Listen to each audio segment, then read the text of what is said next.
कुछ सदस्यों की आदत बन गई है उनको टोकना, बीच में बोलना, बेल में आना, क्योंकि ये बड़े परेशान है कि जनता ने भारतीय जनता पार्टी की सरकार कैसे बना दी, इसलिए बार बार आते हैं उठकर बीच में, इसलिए इनको रोका जाए।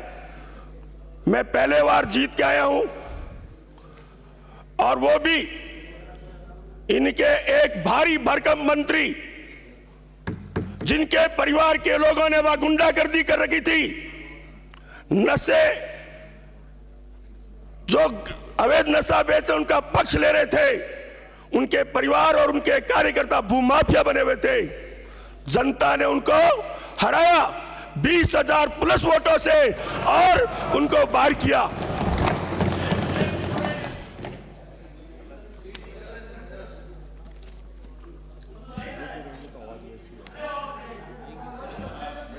बोलिए। माननीय अध्यक्ष जी, इस 16वीं विधानसभा के चुनाव में 75.45% लोगों ने रिकॉर्ड मतदान किया है।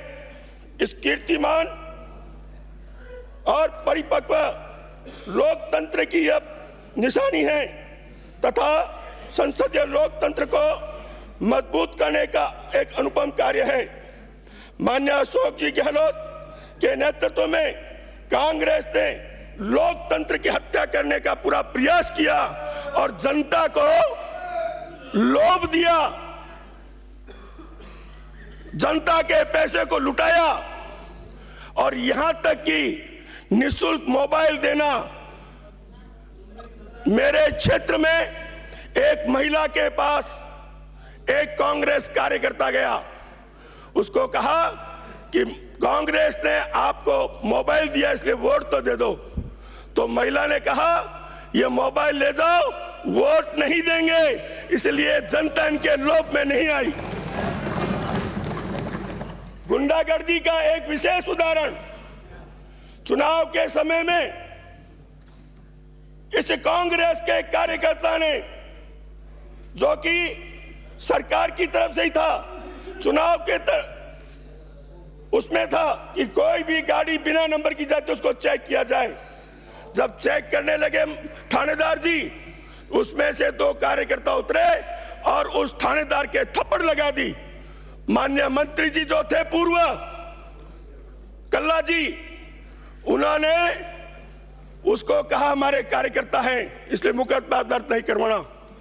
आईजी और एसपी ने बीच में पड़ के और हमारे दबाव से उस पे एक मुकदमा दर्ज हुआ, लेकिन दूसरे दिन फिर वो एसपी के पास गए कि हमारे ऐसे कार्यकर्ता जो जनता को परेशान करते हैं, और जनता ने उस व्यक्ति को चुनाव से बाहर कर दिया और हमेशा के लिए उसको रिटायर भी कर दिया। हमारी सरकार ने नीतिगत निर्णय लिए हैं और पिछली सरकार द्वारा संचालित जन कल्याण को बंद नहीं किया जाएगा ये कहा है, लेकिन उसकी समीक्षा की जाएगी कि उन्होंने उसमें कितना घोटाला किया है, उस योजना के पीछे उन्होंने क्या क्या किया है, उसकी समीक्षा करने का जरूर कहा है। लेकिन ये बार बार उछल रहे हैं कि हमारी योजनाएं बंद कर रहे हैं। कभी सरकार ने नहीं कहा आपकी योजनाएं बंद कर रहे हैं, इसलिए वो सोच समझ के ही बोले।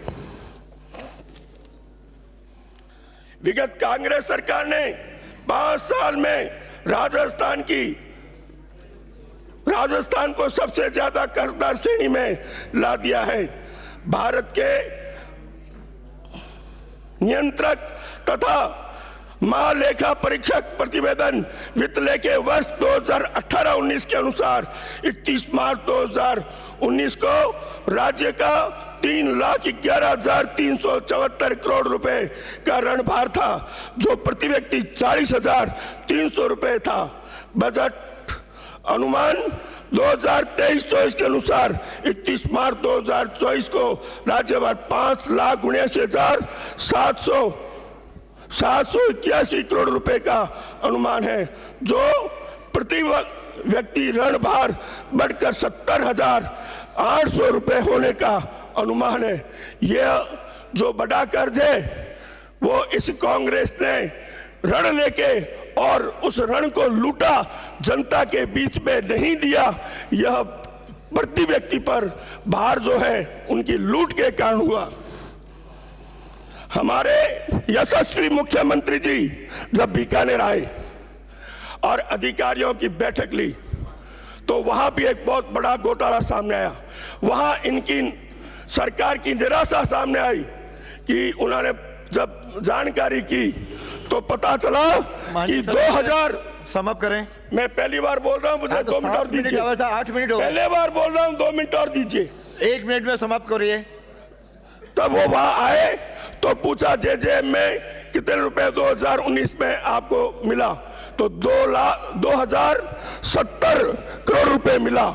उनको पूछा कि कब तक पूरा करना है, 31 मार्च 2024 तक।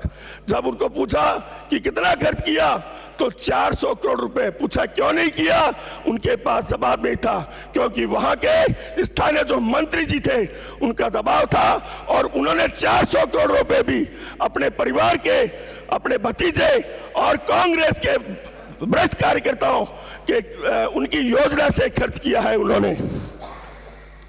माननीय अध्यक्ष जी, श्री, मैं अगला नाम पुकार रहा हूं, जल्दी आधे मिनट में करिए। आप सब ऐसे, आप भी ऐसे बोलते थे। माननीय अध्यक्ष जी बैठिए। माननीय अध्यक्ष जी, टिप्पणी नहीं।